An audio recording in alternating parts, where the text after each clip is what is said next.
Startup culture is a religion, and I was a true believer.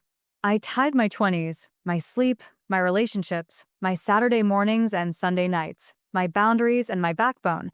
I gave it all to a company that called me family and then fired me over Zoom while keeping the CEO's college roommate who hadn't shipped a single feature in 14 months. So when people tell you that layoffs are just business, that it's nothing personal, that companies make hard decisions based on performance data, I need you to understand something. That is a lie.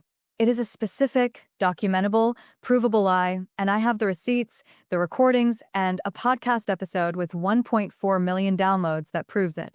My name is Jess Kowalski. I'm 31 years old, and everything you think you know about how tech layoffs work is wrong. Let me tell you what actually happens. It's 6:47 a.m. on a Wednesday, March 8th, 2024, and I'm already at my desk. Not because anyone asked me to be.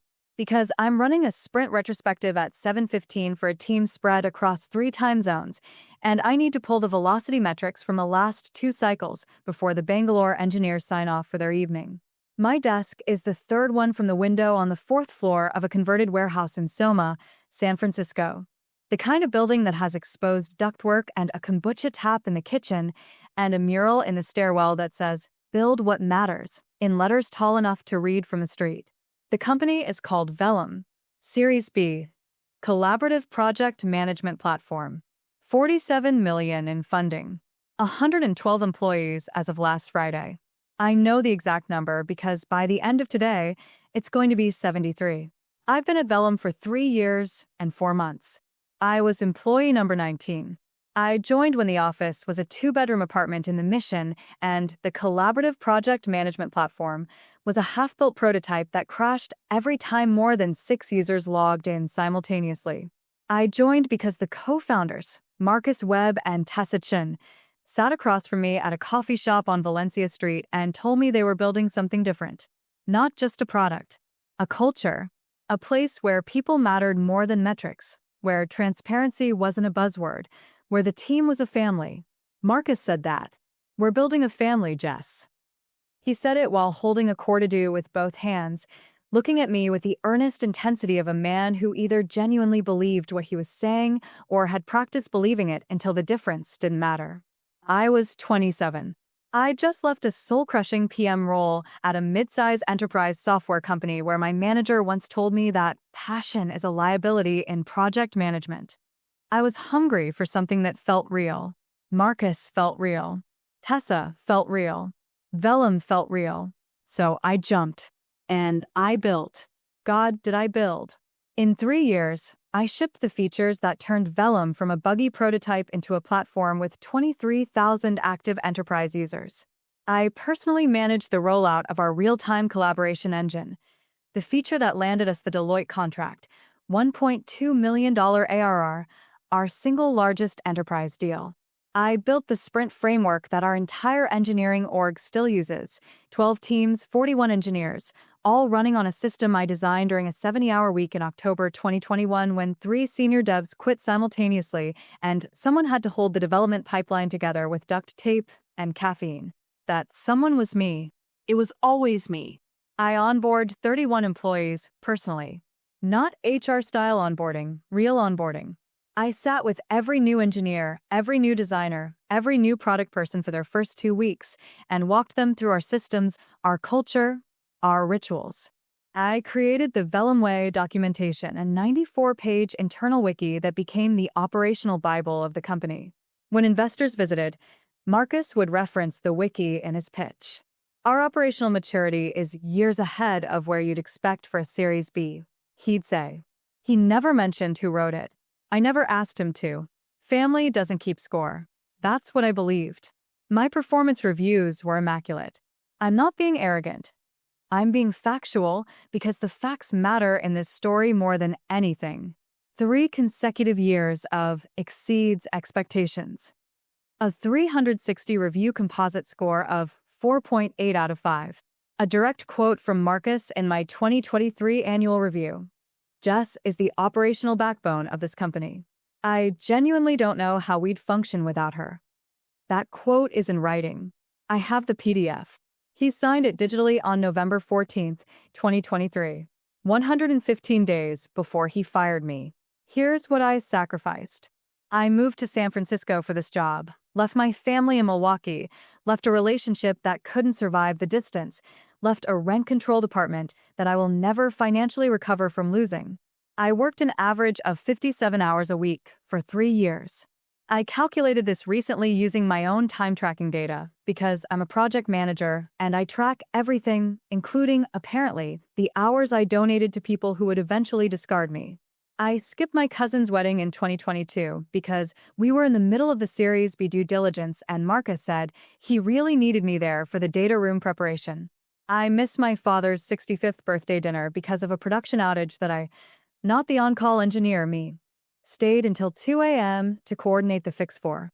I gave Vellum my time, my expertise, my relationships, my geographic stability, and my unquestioning trust. The trust is the part that's going to matter. Because here's the myth. Here's the thing everyone believes about what happened at Vellum on March 8th, 2024. The official story, the one Marcus told in the all hands, the one Tessa posted on LinkedIn, the one the tech press parroted in their coverage, is that Vellum conducted a strategic workforce reduction driven by market conditions and the need to extend our runway. 39 positions eliminated. Difficult but necessary. Performance-based criteria applied fairly across the organization. We made these decisions with heavy hearts, Tessa wrote, guided by data and our commitment to the long-term health of the company. Data. Performance-based criteria. Heavy hearts. Let me tell you what actually happened. At 9:03 a.m. on March 8th, I get a Slack message from Priya Anand, our head of people. Hey Jess, do you have a few minutes? Can you hop on a quick Zoom? There's a link. No context. No calendar invite. Just a link and a question mark and the specific, nauseating feeling of knowing exactly what's about to happen while your brain scrambles to convince you that you're wrong. I click the link. Priya is there. Marcus is there. Marcus is not looking at the camera. He's looking at something below the frame, his hands, maybe, or a script. Priya does the talking. Her voice has the practiced softness of someone who has already done this multiple times today and has learned to modulate her tone the way you'd adjust the volume on a speaker playing a song nobody wants to hear. Jess, thank you for joining. I want to let you know that your position has been eliminated as part of a company-wide restructuring. This is effective immediately. We're incredibly grateful for your contributions to Vellum, and we want to make this transition as smooth as possible. I'm hearing the words. I'm processing them, but my body is doing something my brain hasn't authorized. My hands are shaking, and I'm pressing them flat against my desk to make them stop, and I'm staring at Marcus's face on the screen, waiting for him to look up, waiting for him to say something, waiting for the man who called me family to acknowledge that he's amputating a limb. He doesn't look up. Marcus, I say. My voice is steady. I don't know how. Can you explain the criteria? My reviews are all exceeds expectations.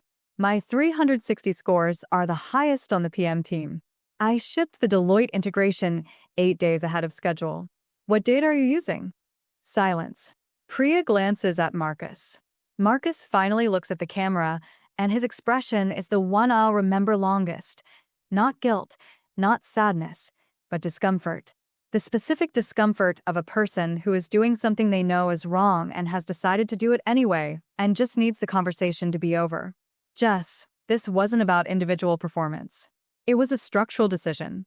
We had to reduce the PM function, and we made the best call we could with the information we had.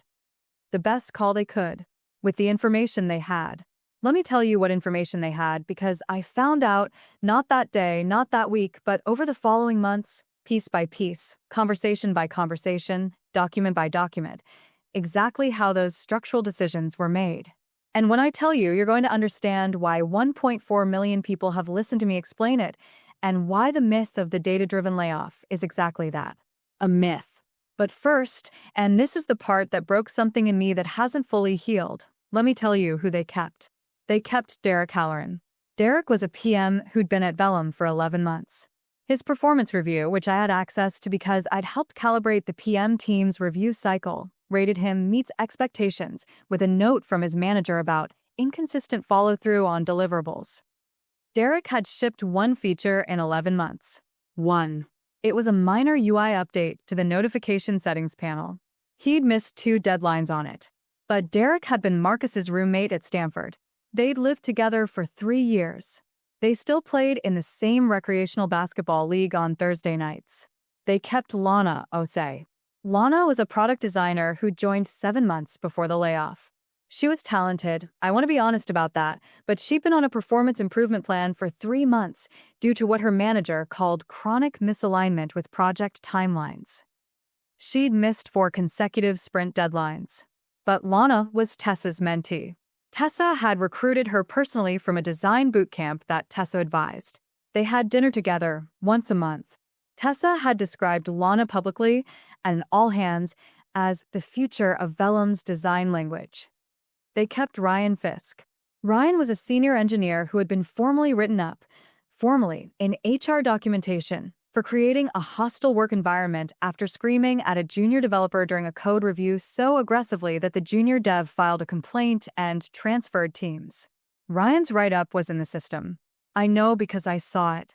I saw it because of something I'm going to tell you about later. Something about Vellum's HR documentation practices that Marcus and Tessa really don't want you to know. But Ryan was an early employee. Employee number 7. He'd been in Marcus's YC batch. He was in the cap table. 3 people. Underperforming, underdelivering, or actively toxic. All kept. All connected to the founders by personal relationships that predated Vellum. And me, 4.8 review score, 3 years of exceeds expectations, the person who built the operational infrastructure they all depended on. I was on a Zoom call watching Marcus stare at his hands while Priya read from a script. If you've ever been told that a layoff was performance-based and felt in your gut that it wasn't, if you've ever watched the connected, the protected, the personally favored survive a cut that took you out, if you've ever sat in front of a screen with shaking hands while someone who called you family couldn't meet your eyes, then you already know this story. You've lived some version of it. But you probably don't know the part that comes next. The part where I stopped believing the myth and started dismantling it. Subscribe now because what I found in Vellum's systems, what I already had access to and what I pieced together afterward, is the reason Marcus Webb hasn't given a public interview in 11 months. And we're just getting started. Here's the second myth, that I found out the truth all at once. That there was a single moment of revelation where the curtain pulled back and I saw everything. That's not how it works. The truth came in pieces, ugly, jagged, ill-fitting pieces that I had to assemble over weeks while simultaneously trying to figure out how to pay my rent in a city where a studio apartment costs $2,800 a month and my severance was, well, let me get to that. The severance. Myth number 3. Vellum provided generous transition support to all affected employees. That's from Tessa's LinkedIn post. 14,000 likes. 312 comments, mostly from founders and VCs saying things like, "This is what compassionate leadership looks like," and handling hard moments with grace folded hands. Grace. Let me tell you about the grace.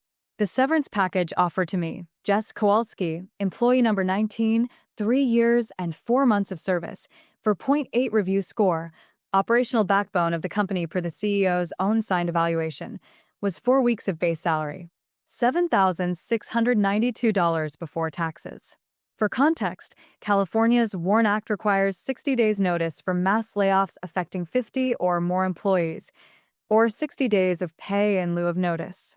Vellum had 112 employees and laid off 39. That triggers WARN. 60 days. Not 4 weeks. 60 days. I want to stop here and tell you something honest. Something that doesn't fit the narrative of the wronged employee who always knew she was right. In that moment, sitting in that bar, I doubted myself. Not the facts. The facts were the facts, and Tomas had no reason to lie. I doubted whether I was the person I thought I was. Whether 3 years of believing I was valued, believing I was family, believing that my work mattered, whether all of that belief was just naivety dressed up as loyalty. Whether I was stupid. Whether everyone around me had seen it, and I'd been the last to know. I called my mom that night. She's a retired school administrator in Milwaukee. She's 71. She doesn't understand tech culture, and she doesn't pretend to. "Jessica, Were you happy there? I thought I was. No, honey. Were you happy or were you grateful? Because those are different things, and people who confuse them get hurt the worst. I didn't answer. I couldn't, because she was right, and the distinction cracked open something I'd been holding together with professionalism and adrenaline for 3 days. I wasn't happy at Vellum. I was grateful. Grateful to be included, grateful to be trusted, grateful to be called family by people who had the power to make me feel like I belonged. And I'd mistaken that gratitude for happiness and that belonging for safety, and I'd built my entire life around a feeling that was never mutual. I cried. Ugly, gasping, on the bathroom floor crying. The kind where your dog comes and puts his head on your knee and you realize that a 60-pound golden retriever named Captain has shown you more genuine loyalty in 4 years than a venture-backed startup showed you in 3. But here's the thing about project managers. We process, we grieve, and then we open a spreadsheet. The next morning, March 12th, for days after the layoff, I started building a case. Not a legal case. Not yet. An information architecture. A project plan for the truth. I still had access to my Vellum email. This is important. They deactivated my Slack, my Notion, my GitHub, but my email was still live. I later learned this was an oversight by their IT contractor, who was also laid off and had, understandably, not prioritized deactivating the accounts of the people who'd just been fired alongside him. I had access for 11 days before they caught it. In those 11 days, I downloaded everything. Not vindicatively. Methodically. I downloaded my own performance reviews, all 3 years. I downloaded the PM team's calibration documents, which showed the performance ratings of every project manager in the department.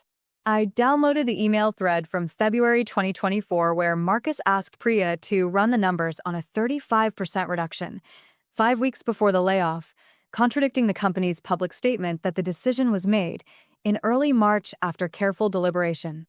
I downloaded the WARN Act notification that Vellum had filed with the California Employment Development Department, which listed 39 terminations but described them as occurring across multiple business units based on independent operational assessments, language designed to argue that no single unit hit the 50-employee threshold. My brother Adam later told me this was a common but legally questionable tactic. And I downloaded something I wasn't supposed to have access to, the Severance Matrix. It was a spreadsheet. Priya had emailed it to Marcus and Tessa on March 5th, 3 days before the layoff, with the subject line, Final Set Packages, Review Needed. It contained every laid-off employee's name, tenure, performance rating, severance offer, and a column labeled risk level, with values of low, medium, or high. The risk level, I realized after studying the document for an hour, corresponded to how likely each employee was to cause legal or reputational problems. Employees rated low risk got 4 weeks. Medium risk got 6 weeks. High risk got 8 weeks plus extended benefits. My risk level was marked low. Low. The woman with a labor attorney brother, a 4.8 performance rating, and access to every operational document in the company was rated low risk. Because they thought I was loyal. Because they thought the person who'd given everything to the family would go quietly, sign the release, take the $7,692 and disappear into the San Francisco job market without making a sound. They thought I was still grateful. I wasn't grateful anymore. I reached out to other laid-off employees. Carefully. Personally. Not a mass email. Individual text messages to people I'd onboard, people I'd worked with, people I trusted. 11 of them responded. 8 agreed to talk.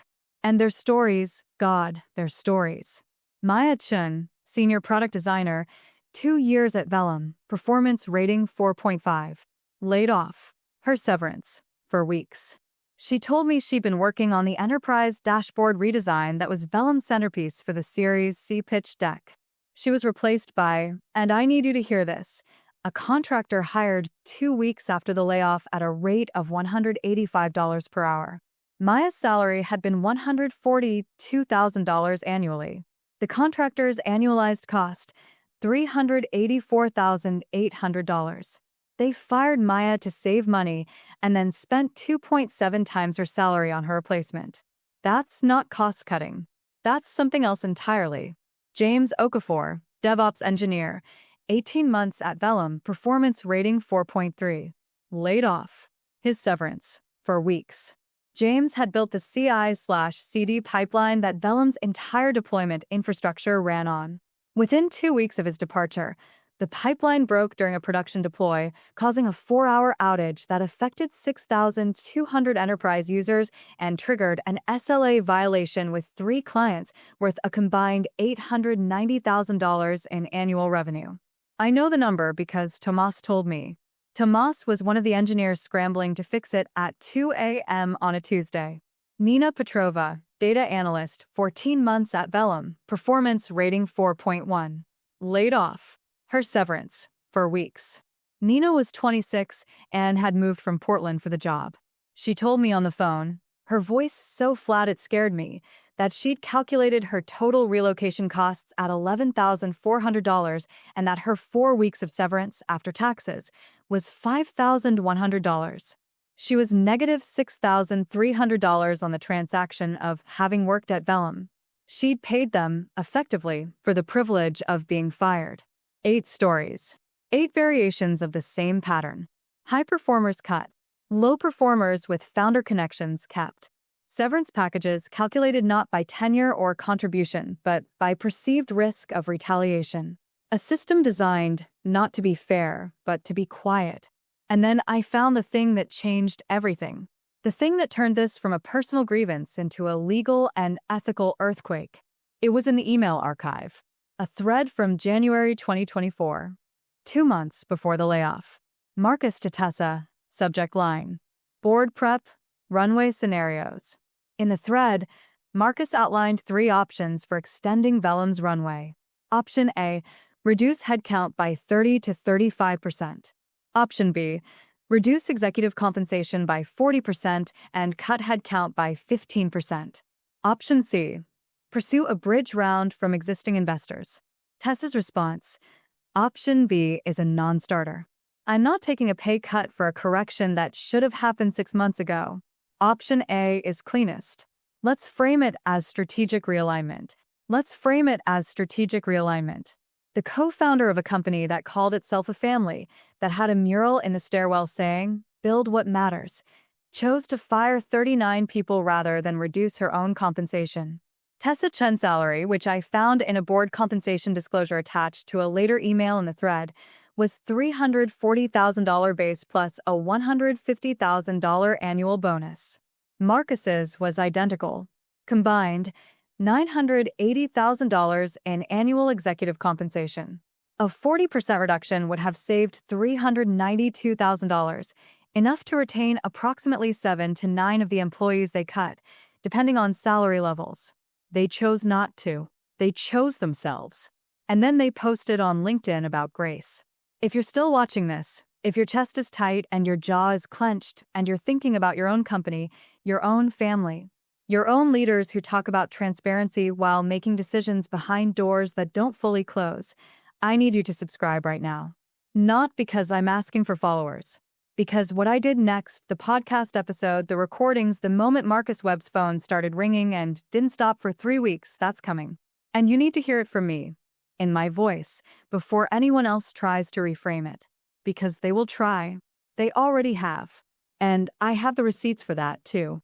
Now let me tell you about the conversation I had with Priya Anand, the head of people, the woman who read the script on the Zoom call, the person whose job was to protect the employees and who instead helped design the system that sorted us into disposable and protected. Because Priya called me 11 days after the layoff. And what she said, what she admitted, is the reason I stopped building a spreadsheet and started building a microphone. Priya called at 8:47 p.m. on a Tuesday. I almost didn't answer. Her name on my screen felt like a trap. The HR person reaching out to the fired employee is almost never a friendly call. But something in me, the loyalist, the part that still hadn't fully died, picked up. Jess, I need to talk to you. Not as head of people. As Priya. Okay. I know what you're probably thinking. And I need you to know that I fought for you. I told Marcus that cutting you was insane. I showed him the performance data. I showed him the calibration scores. I told him that losing you would cost more in institutional knowledge than your salary saved in runway. What did he say? A pause.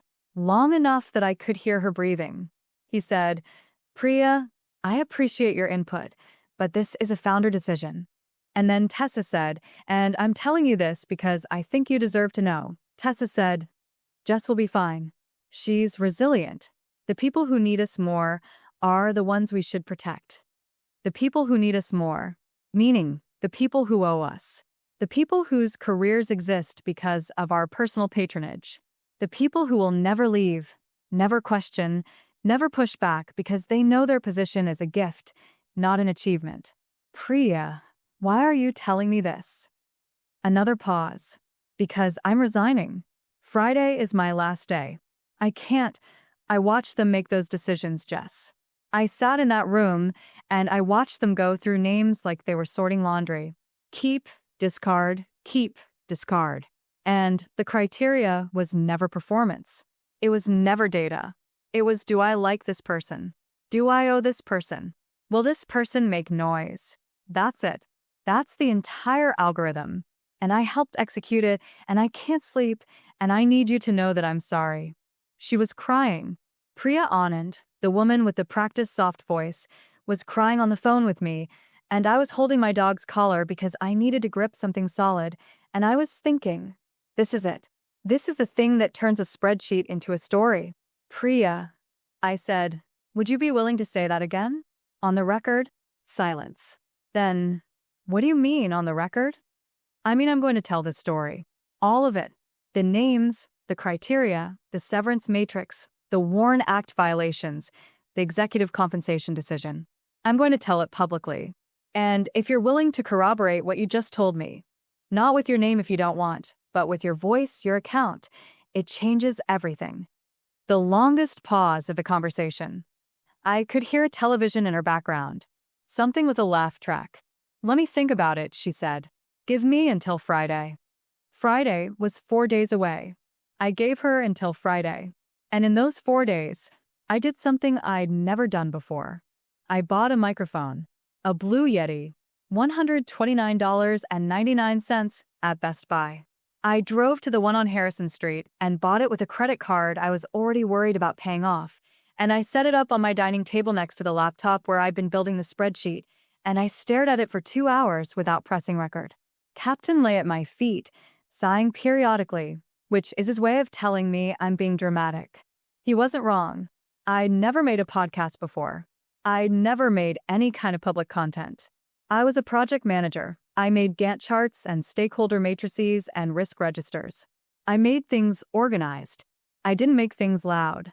But I'd spent 3 years making things organized for people who used my organization to protect themselves and discard me, and the organizational part of my brain was now telling me, with the cold clarity of a well-built project plan, that the most efficient way to deliver this information was not a lawsuit, not a LinkedIn post, not a whispered network of aggrieved ex-employees trading stories over beers.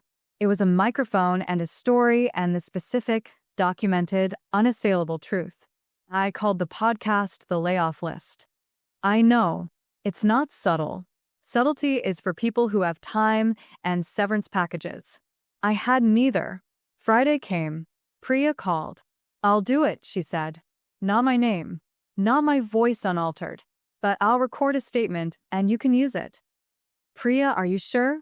Once this is out. Jess, I've already resigned.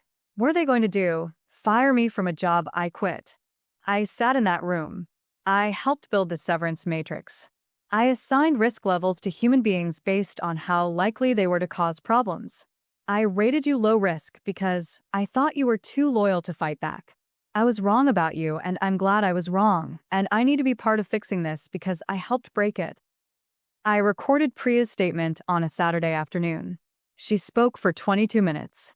Her voice was altered, pitched down slightly, enough to obscure identity, not enough to sound artificial.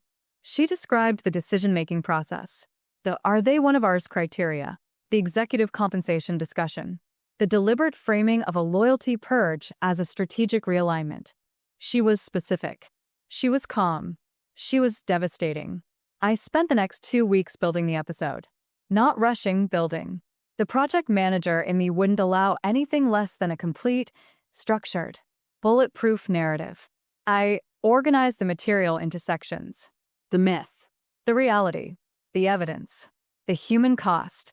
I recorded my own narration in segments, usually between midnight and 3 a.m., because that's when the apartment was quiet enough and I was tired enough to stop overthinking and just talk. I reached out to Maya, James, and Nina. All three agreed to contribute anonymous audio statements. Maya described being replaced by a contractor at 2.7 times her salary. James described the production outage that his departure caused. Nina, and this was the segment that broke me during editing, that made me stop and put my head on the table and breathe. Nina described calculating her net financial loss from working at Vellum and said, in a voice so steady it was almost worse than crying, I moved to San Francisco because they told me I was joining a family. Families don't charge you $6,000 to leave. The episode was 1 hour and 47 minutes. I know that's long. I know podcast wisdom says keep it under 45. I didn't care. The story needed what it needed, and what it needed was time. Time to lay out each myth, dismantle it with evidence, and let the human voices underneath speak for themselves. I called my brother Adam before I published. Not for legal advice this time. For permission. Not his permission, mine. I needed someone I trusted to tell me that what I was about to do was right, because in the 48 hours before I hit publish, I was drowning in doubt. Adam, am I doing the right thing? Define right. Am I being fair? Am I being accurate? Am I just being vindictive? Am I the person who got fired and couldn't handle it and is now burning everything down because my ego is hurt? Silence. Adam does silence the way our mother does. Purposefully, as a container for thinking. Jess, let me ask you something. If you don't publish this, what happens? Nothing. Marcus and Tessa keep running Vellum. They raise their Series C. They hire new people and tell them they're family. And in 18 months, when the runway gets short again, they do the same thing. They sort the names. They protect their people. They cut everyone else. And those people go home and sit on their bathroom floors and wonder if they were stupid for believing. Then you have your answer. You're not burning anything down. You're turning the lights on. What people do when they can see clearly, that's their choice. I published the Layoff list on April 2nd, 2024, a Tuesday.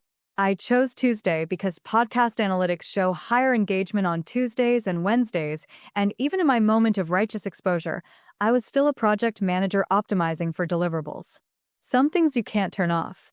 I posted it on every platform I could: Apple Podcasts, Spotify, YouTube, a dedicated website I'd built over a weekend using a template, and the same obsessive attention to information architecture that I'd once used to build Vellum's operational wiki. I shared the link on LinkedIn with a post that was 3 sentences long. I was laid off from a startup that called itself a family. This is what actually happened. The names are changed. The numbers are not. And then I closed my laptop and took Captain for a walk and tried not to check my phone for an hour. I lasted 14 minutes. By the time I got home, the episode had 340 downloads. By midnight, 2,200. By the end of the week, 47,000. By the end of the month, 614,000. As of today, and I still check, I can't help it, the project manager tracks metrics even when the project is her own unraveling. 1.4 million downloads. The comments started immediately. Not just on the podcast platforms, on LinkedIn, on Twitter, on Reddit, on Hacker News, on Blind. People I'd never met were sharing their own stories. This happened to me at company name. I was the low-risk employee too. I got 4 weeks after 5 years. They kept the founder's friend who hadn't shipped anything in a year. Hundreds of them. Then thousands. A thread on Hacker News hit the front page and stayed there for 2 days. A reporter from The Verge reached out.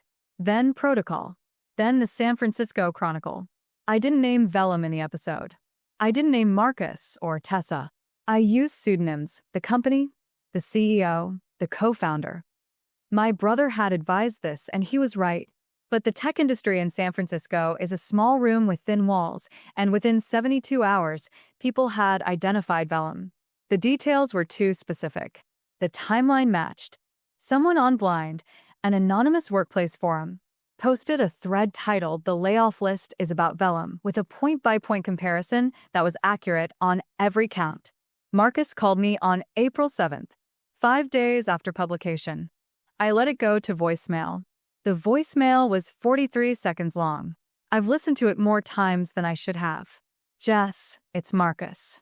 Listen, I know you're upset and I understand why, but this podcast it's not the full picture. You're presenting one side of a very complex situation, and it's causing real damage. Real damage, Jess. We've had 2 enterprise clients ask about it. Our Series C conversations are, "Look, can we just talk? I'm not angry. I just want to talk. Please call me back." I'm not angry. The man who fired me to protect his college roommate, who chose his own $490,000 compensation package over 39 people's livelihoods, who sorted human beings into ours and not ours like he was organizing a fantasy basketball draft. He wanted me to know he wasn't angry. He wanted to talk. He wanted to explain the full picture. As if the full picture was something other than what I'd documented with timestamps and metadata and the recorded testimony of his own head of people. I didn't call him back. Here's what happened next, and I need to tell it honestly because this is where the story stops being satisfying and starts being true. The podcast worked. It did what I intended it to do. It exposed the myth of the data-driven layoff. It gave voice to the people who'd been discarded. It forced a public conversation about how startup founders use family language to extract loyalty they have no intention of reciprocating. It worked, and it cost me more than I expected. The first cost was professional. I became, in the parlance of tech hiring, a risk.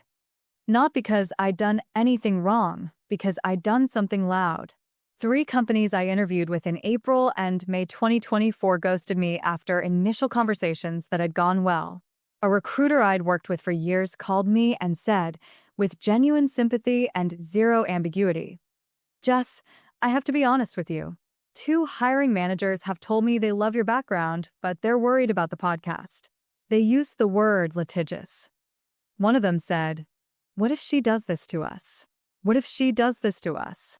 The question that every company asks about whistleblowers, about truth tellers, about anyone who refuses to be a low-risk employee. Not what if we treat her so badly she has to, just what if she does this to us? As if the exposure is the problem and not the thing being exposed. The second cost was personal. My mother called me after the Chronicle article ran. She'd read it. She was proud of me. She said that first, and I believe her. But then she said, "Jessica, I'm worried about you. You sound angry. Not in the podcast, in your voice when I call you. You sound like someone who's carrying something too heavy." She was right. I was angry.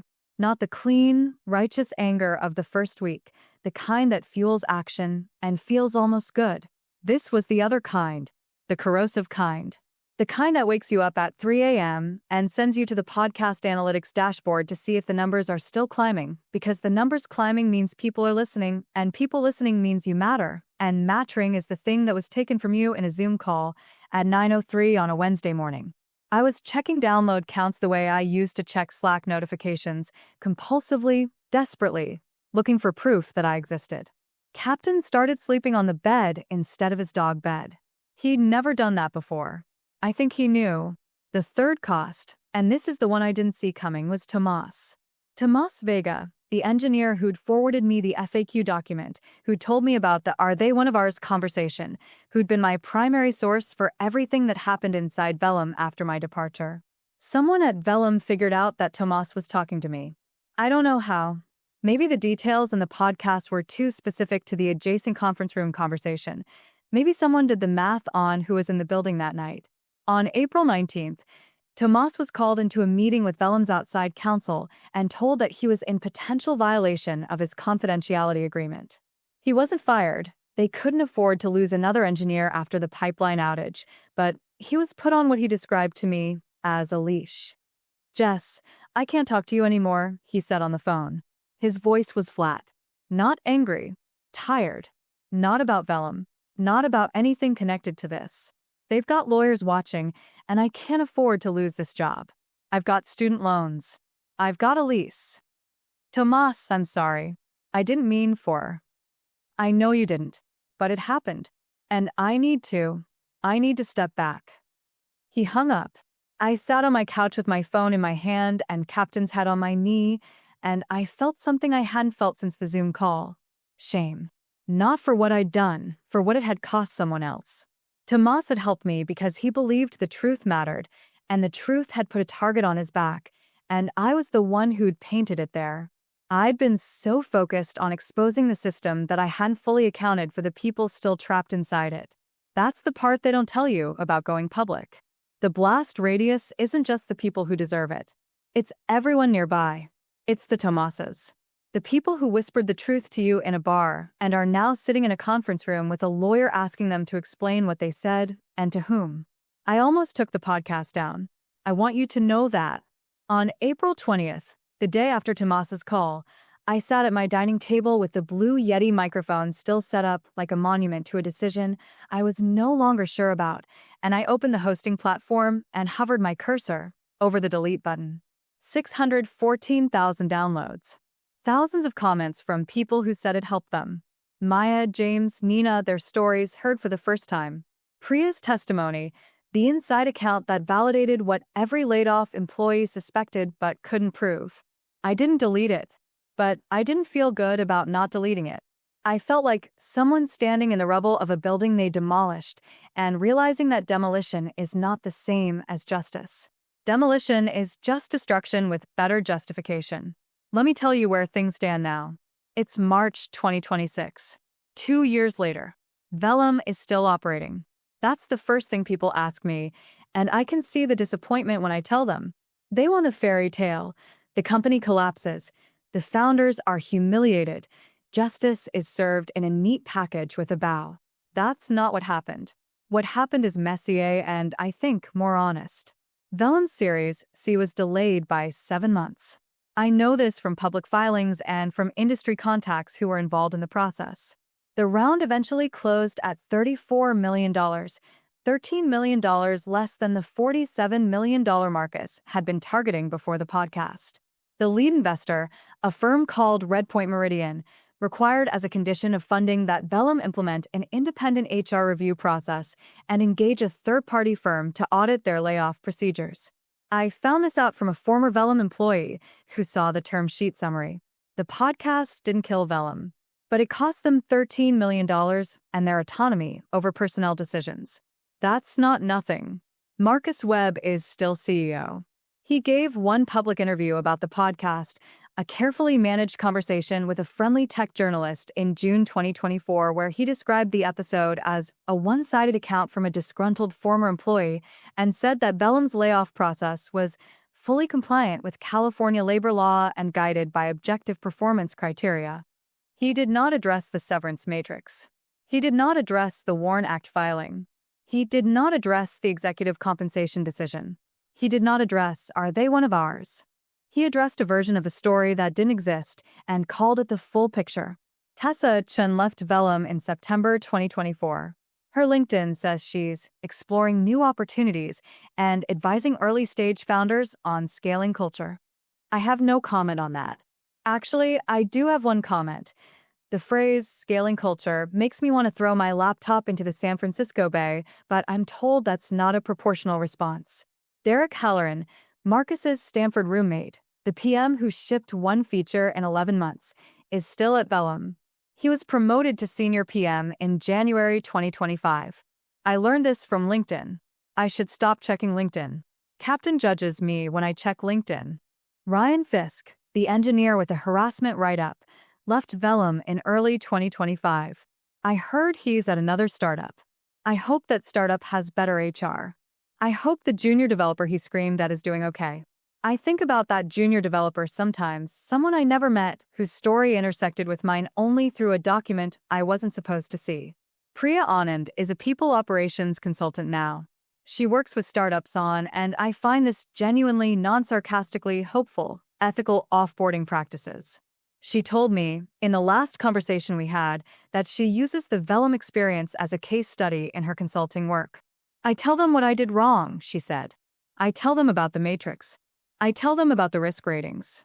And then I help them build something that doesn't require a matrix because the process is fair enough that risk isn't a variable. I believe her. I think Priya is the person in this story who changed the most, and I think that matters. Tomas and I don't talk. That's the cost I carry. We exchanged one text in August 2024. He sent me a link to an article about tech layoff reform with no comment, and I sent back a thumbs up emoji, and that was it. I miss him. I miss the person who sat in a bar and told me the truth because he thought I deserved to know it. I hope the leash loosened. I hope he's okay. I don't reach out because reaching out might make things worse for him, and I've already made things worse for him enough. Maya Chun is at Google now, senior product designer. She told me the podcast helped her in her interview process, not directly, but because it gave her the language to talk about what happened without shame. I used to say I was laid off and then immediately explain that it wasn't performance related, like I was apologizing, she said. After your episode, I just said, I was part of a layoff that prioritized relationships over performance, and I have documentation. Nobody asked me to apologize after that. James Okafor went back to Nigeria for 6 months to be with his family, then took a remote DevOps role with a company in Austin. He's doing well. He sent me a message on the 1-year anniversary of the layoff that said, "Thank you for being loud when the rest of us couldn't be." I cried when I read it. The good kind of crying. The kind that doesn't happen on a bathroom floor. Nina Petrova moved back to Portland. She's at a nonprofit now, making less money than she made at Vellum, and she told me she's happier than she's been in years. I don't want to be anyone's family anymore, she said. I want to be an employee with a contract and boundaries and a clear understanding that this is a transaction, not a relationship. I think about that a lot. I think Nina might be the wisest person in this story. And me, where am I? I'm in San Francisco. Same apartment.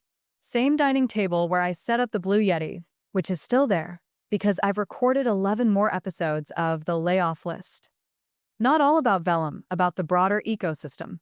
Other people's stories. Other layoffs. Other myths. The podcast has become something I didn't plan for it to become. A record. An archive of what actually happens when companies say we're a family and then act like landlords. I'm working. I took a PM role at a mid-sized company, not a startup, not a family, a company that calls itself a company and treats employment like what it is, an exchange of labor for compensation governed by laws and contracts, not loyalty and love. My manager's name is David. He's fine. He doesn't call me the operational backbone of anything. He doesn't give speeches about building something different. He sends me clear project briefs and pays me on time and says good work when the work is good and let's fix this when it's not. It's not inspiring. It's not a mural in a stairwell. It's honest. I'll take honest. But I'm tired. I want to tell you that because the version of this story where I emerged triumphant and energized and ready to take on the world is a myth, and I promised you I'd bust the myths. The podcast took something from me. Not my career, that recovered. Not my reputation. That's complicated but intact. It took my ability to fully trust a professional environment. I walk into meetings now and I hear the language. We're all in this together. This team is special. I've got your back, and I feel a flinch. A small, involuntary contraction somewhere behind my sternum. The flinch of someone who believed those words once and learned, in a Zoom call at 9:03 on a Wednesday, exactly what they were worth. I don't regret the podcast. I want to be clear about that. I would do it again, but I would do it with my eyes open to the cost, the professional doors that close, the friendships that become collateral damage, the anger that doesn't dissolve when the episode goes viral but instead settles into something heavier and more permanent. I would do it knowing that the truth is not a clean weapon. It's a grenade. You can aim it, but you can't control the shrapnel. My mom asked me last Thanksgiving if I was happy. Not grateful. She was specific about the distinction, because she's my mother and she remembers every important thing she's ever said to me. Happy. I'm getting there, I told her. I'm building something. It's slower than I want, but it's mine. That's not what I asked. I know, Mom. I'm working on it. I'm working on it. That's the honest answer. Not, I found peace. Not, I emerged stronger. I'm working on it. Some days the download counter feels like validation, and some days it feels like a scar, I keep picking at. Some days I'm proud of what I built, and some days I wonder if I should have just taken the $7,692 and disappeared into the San Francisco job market and let Vellum be someone else's problem. But then I think about Mina, calculating her net loss on the transaction of having worked somewhere that called her family. I think about James, alone in an apartment at 2 a.m. fixing a pipeline he'd built for people who'd already thrown him away. I think about Maya, apologizing for being laid off as if she'd done something wrong.